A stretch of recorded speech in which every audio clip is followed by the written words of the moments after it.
This is Dr. Peter Breggin, and this is another in my Simple Truths about psychiatry. And the subject today is that psychiatric drugs are much, much more dangerous than you've ever been led to believe by the doctors who are prescribing them. I genuinely believe that if most people knew how dangerous the psychiatric drugs really were, most people would never start on them. And I also believe that if most prescribers had even the faintest idea how dangerous they were, they'd stop prescribing them. Well, how is it that so many people can be ignorant about psychiatric drugs? Well, the truth is because they're all getting their information from the drug companies. I mean, when was the last time you saw a car company leap up to tell people way in advance that they'd had some deaths on the road from their bad brakes? When was the last time car companies went mea culpa and said, yes, our accelerators are sticking and running people down? Well, I can tell you the drug companies are even worse. They go to all kinds of extremes to avoid letting you know and letting your doctor know how dangerous the drugs are. I know this because I've been a medical expert in dozens of lawsuits against drug companies. I've looked inside drug companies and seen what they're really doing. I was appointed by a court in Indiana to be the scientific expert for over 150 lawsuits against Eli Lilly, suits alleging that the drug Prozac had caused violence, suicide, mayhem, mania, and psychosis. So I know what goes inside. I know as much as anyone about how dangerous the drugs are. So let me just give you a little brief outline of material you can find in the first half of my book, Psychiatric Drug Withdrawal.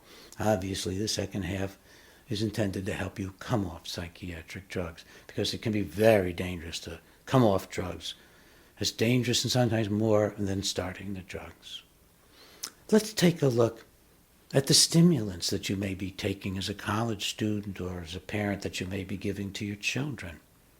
Follow-up studies on people who were started on stimulants as children show that they have shrinkage of brain tissue, measurable on brain scans. They have reduced height and weight. They're being incarcerated more often than other people. They're going to mental hospitals more often. Their suicide rate is increased. Every single one of these facts documented by follow-up studies of what happens to you if you get started on stimulants.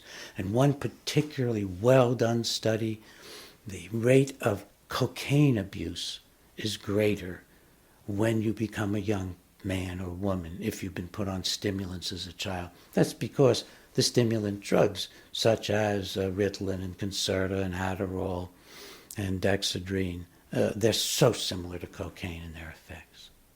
All right, let's look at another group, the sedative, sleeping pills that you're taking, like Sonata and Ambien, any one of the prescription sedatives used for sleep. We now got 2 or more good studies showing they shorten lifespan. You can Google them. You can Google practically anything I'm telling you, but you'll get more accurate and direct data from psychiatric drug withdrawal. Now, what about the benzodiazepines, the tranquilizers like Xanax and Valium and Ativan and Klonopin? They're very addictive. You know that people taking Xanax in controlled clinical trials, after a mere 6 weeks, a large percentage can't get off. After a mere 6 weeks, they become addicts to Xanax. Great for the drug business, great for your psychiatrist or prescriber who just wants to write prescriptions. Terrible for you. These drugs now, several studies show, like Xanax and Ativan, they're causing shrinkage of the brain too. Coming off them can be an absolute horror story. It can be harder to get off those drugs than to get off opiates. They leave people who try to come off of them with horrendous insomnia, horrendous anxiety, aches and pains in their body, such pain in their feet that they can't stand up, that it's just too much pain, weird feelings throughout their body, and then the realization as they come off that their minds aren't working as well, that they have memory loss for the past and have more trouble learning. Now, I know this is hard. It's hard for me to even talk about it, but it's really time to face up to just how dangerous these drugs are. So we've looked at the stimulants and the sleeping pills and the benzos. Now the antipsychotic drugs, which are not really antipsychotic drugs, they're just lobotomizing drugs that are being given to some people for sleep, like Seroquel is being given to people for sleep, and Abilify and Latuda and Risperdal and Zyprexa. All of these drugs are very damaging to the brain. They virtually wreck a part of the brain called the basal ganglia. They cause a dreadful disorder, tardive dyskinesia. I've done a whole Simple Truth video about tardive dyskinesia. They're shortening the lifespan. We have evidence that people who are put on a lifetime dose of these antipsychotic drugs for whatever reason, whether it's to help you sleep at night or because that you're hallucinating and have a lot of problems, 20 years shortened lifespan.